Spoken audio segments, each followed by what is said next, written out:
હું Jaydev Joshi, president bar association Junagadh. Gujarat નહીં પરંતુ સમગ્ર ભારતની અંદર પ્રથમવાર એવો ઇતિહાસ બન્યો છે કે વકીલને કોર્ટમાં વકીલાત કરવા દેવા માટે રોકવામાં આવે એવો ઇતિહાસ ન્યાયતંત્ર ઉપર એક ખૂબ મોટો ખુલ્લો ઘા કહેવાય.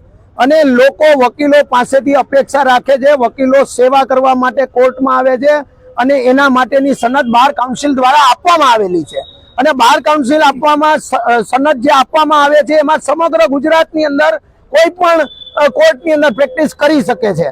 એના માટે ગઈકાલે એવો બનાવ બન્યો કે ચેતર વસાવાના કેસની અંદર અમારા એડવોકેટ શ્રી ગોપાલ ઇટાલિયા વકીલાત કરવા માટે જ્યારે જતા હતા અને એના અસીલને મળવાનું હતું ત્યારે પોલીસ દ્વારા એને કડક રીતે બહાર કાઢવામાં આવ્યા, અંદર પ્રવેશવા દેવામાં નહોતા આવતા. ત્યારે મારી ખરેખર સમગ્ર ન્યાયતંત્રને, જ્યુડિશિયલ ઓફિસરને અને સરકારને એવી વિનંતી છે કે શા માટે આવા કારણો શું, કયા એવા પ્રશ્નો છે કે જેના કારણે એડવોકેટને પણ પ્રવેશ આપવામાં દેવામાં નથી આવતો. તો આના સામે કાયદેસરના એક્શન લેવાય અને જે વ્યક્તિ એવું કેવરાયું હોય કે આને પ્રવેશ કરવા ન દેવો એની સામે પણ બાર કાઉન્સિલ ઓફ ગુજરાતને હું વિનંતી કરું છું કે કાયદાકીય કાર્યવાહી કરવી જોઈએ. અને હું ગુજરાત હાઈકોર્ટને પણ લખીને મોકલીશ કે આના માટે યોગ્ય કાર્યવાહી કરે અને અમે સખત શબ્દોમાં વખોડી કાઢીએ છીએ. હું Shakeel Shaikh, advocate, member Junagadh bar association.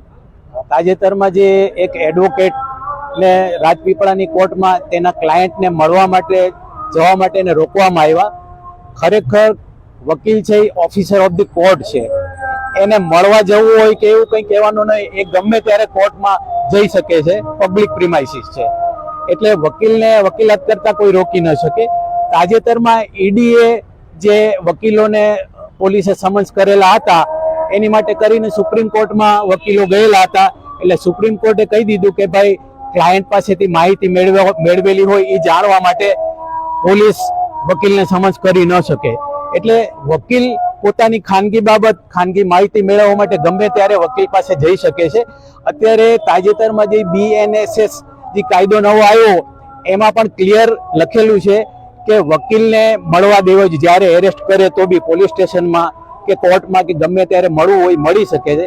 જ્યારે આ સખત વકીલ આલમ માટે અને સમાજ માટે પણ ખૂબ ખરાબ બનાવ બનેલો છે. માની લો કે વકીલ કોઈ એક્ઝામ્શન રિપોર્ટ મૂકવા આવતો હોય અને એને રોકવામાં આવે તો એક્ઝામ્શન થાય નહીં આરોપીનું અને ત્યાં વોરંટ નીકળી જાય. એટલે આરોપીનું વોરંટ એટલે એરેસ્ટ થાય. એટલે પબ્લિક માટે પણ આ બહુ આઘાતજનક છે. એટલે આ જે કાર્યવાહી છે પોલીસની એ સખત અમે વખોડીએ છીએ અને એને રોકવી જોઈએ.